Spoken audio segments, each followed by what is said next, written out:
आज की कहानी डिजिटल दुनिया की एक ऐसी डरावनी हकीकत है जो शायद किसी के भी रोंगटे खड़े कर दे। ये कोई सुनी सुनाई बात नहीं है। ये कहानी हमें सीधे उस इंसान ने भेजी है जिसने खुद ये सब अपनी आंखों से देखा और महसूस किया है। तो चलिए उस कॉल सेंटर की अंधेरी रात में वापस चलते हैं।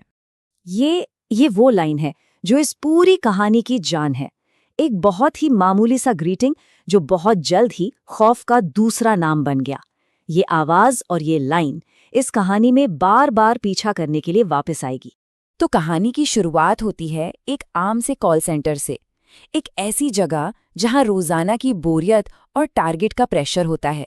लेकिन बहुत जल्द देर रात की उस शिफ्ट में कुछ ऐसा होने वाला था जो बिल्कुल भी आम नहीं था।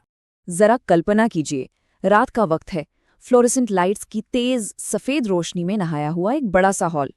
चारों तरफ से बस कीबोर्ड की टिक टिक और हेडसेट में दबी हुई आवाजें आ रही हैं। बाहर का इंडस्ट्रियल एरिया एकदम सुनसान पड़ा है और अंदर थके हुए एजेंट्स अपनी अपनी क्यूबिकल्स में बैठे कॉल्स ले रहे हैं।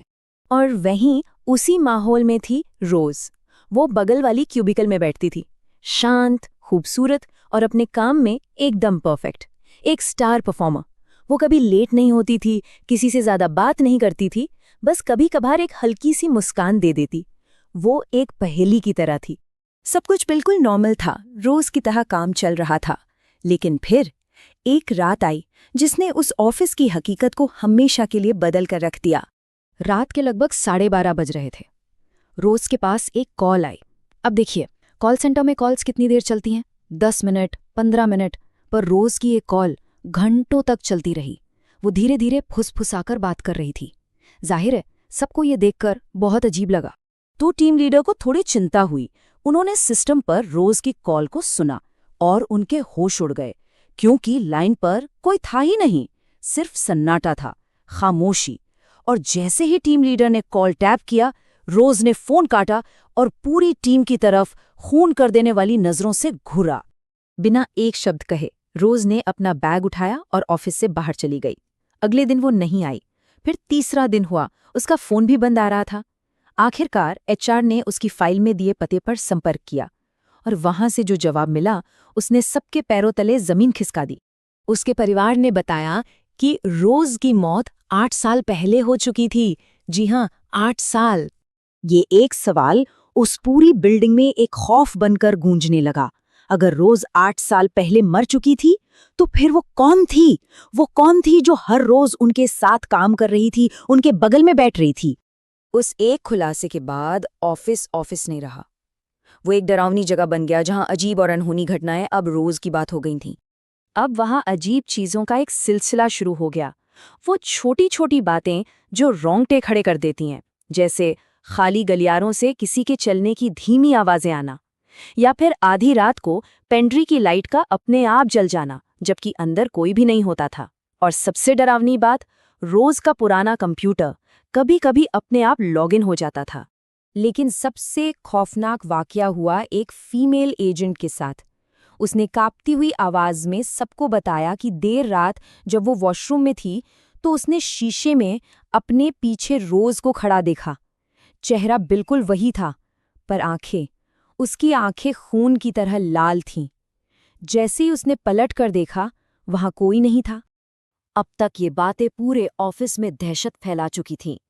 लेकिन असली खौफ का सामना किया कहानी सुनाने वाले ने, जिसका नाम समर है। और ये उसकी आखिरी शिफ्ट थी। शिफ्ट बस खत्म होने को थी। सब घर जाने की तैयारी में थे कि तभी समर का फोन बजा। उसने कॉल उठाया और दूसरी तरफ से वही जानी पहचानी बर्फीली आवाज आई, hello, Rose this side, how can I help you? Samar का खून जम गया। उसने घबराकर फौरन फोन काट दिया। और जैसे ही उसने फोन रखा, पूरे ऑफिस की बत्ती एक झटके में गुल हो गई। एकदम घना अंधेरा। और उस अंधेरे में उसे सिर्फ एक ही चीज दिखाई दी, रोज की खाली कुर्सी जो अपने आप धीरे धीरे उसकी तरफ घूम रही थी। समर बुरी तरह डर कर भागा। उसे बस वहां से निकलना था। वो सीधा लिफ्ट में घुसा, अकेला। तीसरी मंजिल सब ठीक था। दूसरी मंजिल, लिफ्ट की लाइटें पागलों की तरह जलने बुझने लगी। पहली मंजिल, एक ठंडी सरगोशी वाली आवाज ने उसके कान में कहा, समर। और फिर ग्राउंड फ्लोर, जब लिफ्ट के दरवाजे खुले तो सामने ऑफिस की लॉबी नहीं थी, बल्कि एक कब्रिस्तान था जो जिंदा लाशों से भरा था। उसने देखा कि वो लाशें उसकी तरफ बढ़ रही हैं और उन्हीं के बीच रोज भी थीं। समर ने डर से अपनी आंखें भींच लीं। उसे लगा बस अब सब खत्म। कुछ सेकंड बाद जब उसने हिम्मत करके आंखें खोलीं तो सब कुछ नॉर्मल था। वो बिल्डिंग की लॉबी में खड़ा था और उसके दोस्त उसे हैरानी से देख रहे थे। लगा कि शायद वो बुरा सपना वहीं खत्म हो गया, पर इस कहानी का अंत शायद सबसे ज्यादा डरावना है। एक ऐसा मोड़ जो बताता है कि कुछ चीजें कभी पीछा नहीं छोड़ती। उस रात के बाद जाहिर है समर और कई लोगों ने वो नौकरी छोड़ दी। बाद में जाकर उन्हें पता चला कि वो जो पूरी ऑफिस बिल्डिंग थी वो एक पुराने कब्रिस्तान के ऊपर बनी थी। अब शायद सब कुछ समझ आ रहा था कि रोज उस जगह से कभी गई क्यों नहीं। आखिरकार इन सब खौफनाक घटनाओं के बाद मैनेजमेंट ने उस कॉल सेंटर को हमेशा के लिए बंद कर दिया। बिल्डिंग खाली हो गई और सबको लगा चलो बुरा दौर खत्म हुआ, कहानी खत्म हुई। पर क्या सच में? महीने बीत गए। समर ने नई नौकरी शुरू कर दी थी, जिंदगी वापस पटरी पर आ रही थी।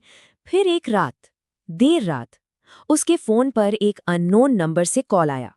उसने झिझकते हुए फोन उठाया और दूसरी तरफ से वही बर्फीली आवाज आई, hello, Rose this side. Samar के होश उड़ गए, क्योंकि जब उसने नंबर देखा तो वो नंबर किसी और का नहीं बल्कि उसी बंद पड़े वीरान सैफरन बीपीओ के ऑफिस के लैंडलाइन का था।